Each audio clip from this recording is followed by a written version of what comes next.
Hello students. Lord Buddha has once said, "Look within, be still, free from fear and attachment, know the sweet joy of living in the way." So dear students, take time to do what makes your soul happy. A very pleasant morning and happy Dussehra to all of you. Hope you have enjoyed your festival with your family members and you all are keeping well. Let's be back to studies. So today in our English class we'll know about the 10th chapter of our grammar book, that is punctuation. The topic punctuation seems to be very easy and simple, and we don't give much weightage to this, but the punctuation marks are very important to show the meaning of a sentence. So these are the marks which are used in a sentence to convey its meaning clearly and make the writing easily understandable. We will know about the punctuation marks which are mainly used. There are full stop, comma, question mark, exclamation mark, colon, semicolon, colon, semicolon, apostrophe and hyphen. And capital letters are also coming in this context, although capital letters are not the punctuation marks exactly, but capital letters are also included in this context. So let us know about each and every punctuation mark one by one. So let us see the things which are given in your book. So look at your book. The first thing which is given, it has been started with capital letters. So capital letters, let us know about the uses of capital letters. Capital letters are used at the beginning of a sentence. We should know this. Nowadays students are not using the capital letters in the beginning. They are very casual in their writing, but we cannot use always the casual language if it is regarding our studies, or you will be losing marks in exam. Or it is also used for the pronoun I, irrespective of where it is written in a sentence, and for all proper nouns. So you have understood now. Capital letters are used for the names of people, place, buildings, street and companies. For example, Abraham Lincoln, Mumbai, Taj Mahal, which are only one in this world. Especially the proper nouns also. They are used for names of book, film, magazines, that is War and Peace, The Godfather.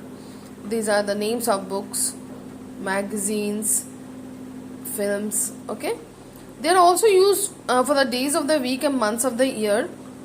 Here also sometimes we use small letters, but it should be in capital.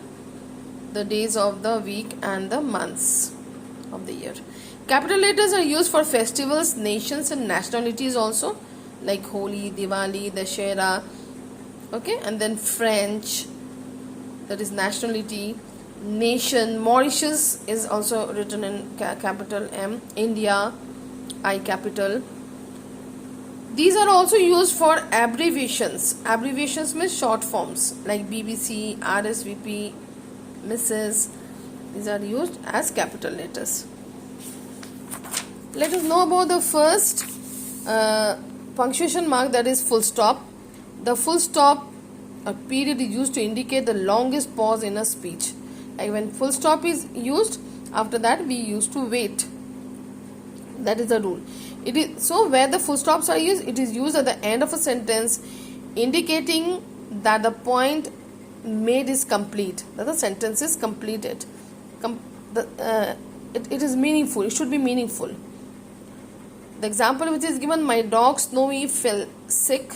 The next morning I took him to vet, that is veterinary doctor. It is used to abbreviate the names of people, as an example WB Yeast, P Gopichand. The initials, the name, the first name is sometimes written as initial and the next is as the surname. It is written in full. It may be used to abbreviate the names of some countries and educational degrees. For example, that is UK, UK as a country, and educational degree, that is MBBS, BA, MA, CA. Then comma. Comma indicates the shortest pause, as full stop is the longest, comma is the shortest pause in the sentence. It is the most commonly used in punctuation mark. Basic use of comma is to make the meaning clear, but it can be used also after the meaning conveyed by a sentence.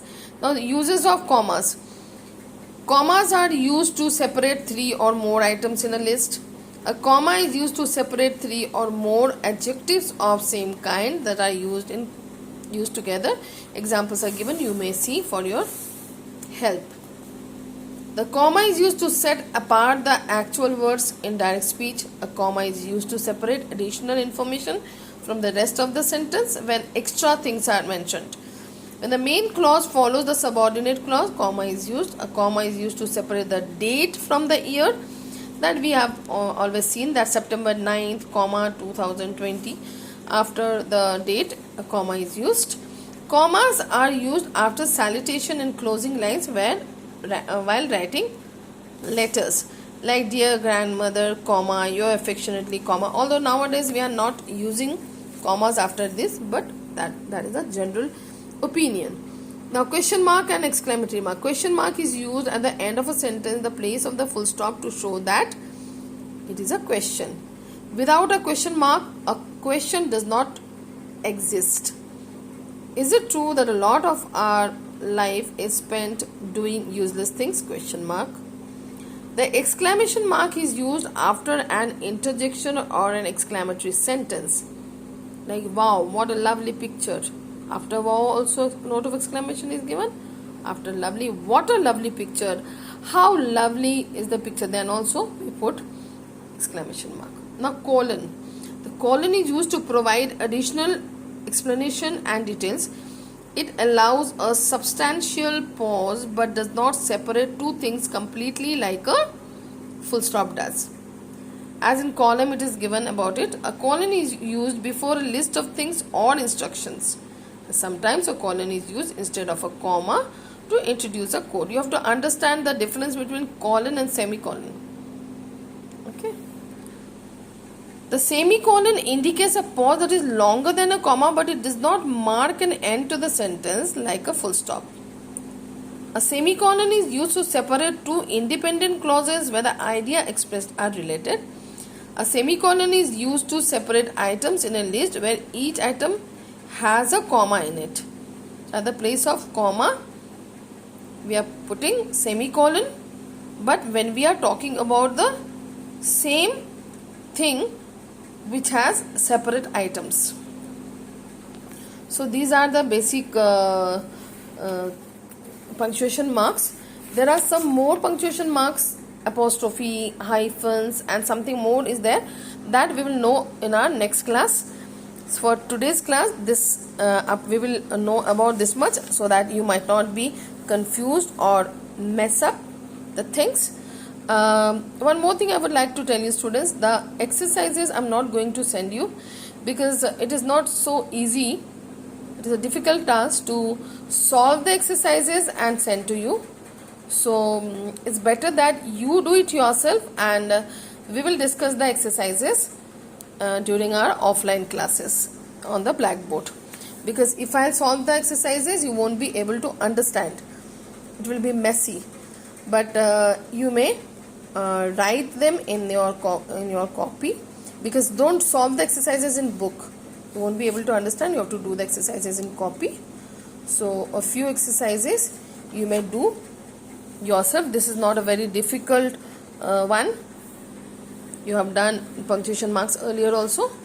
So I will be giving you exercise A of Let's Crack It, and exercise B also. Exercise A and B for the time being you will do. So this we will know about punctuation marks up to here only today. In our next class we will know about rest of the things. Till then, goodbye. Take care of yourself. Thank you.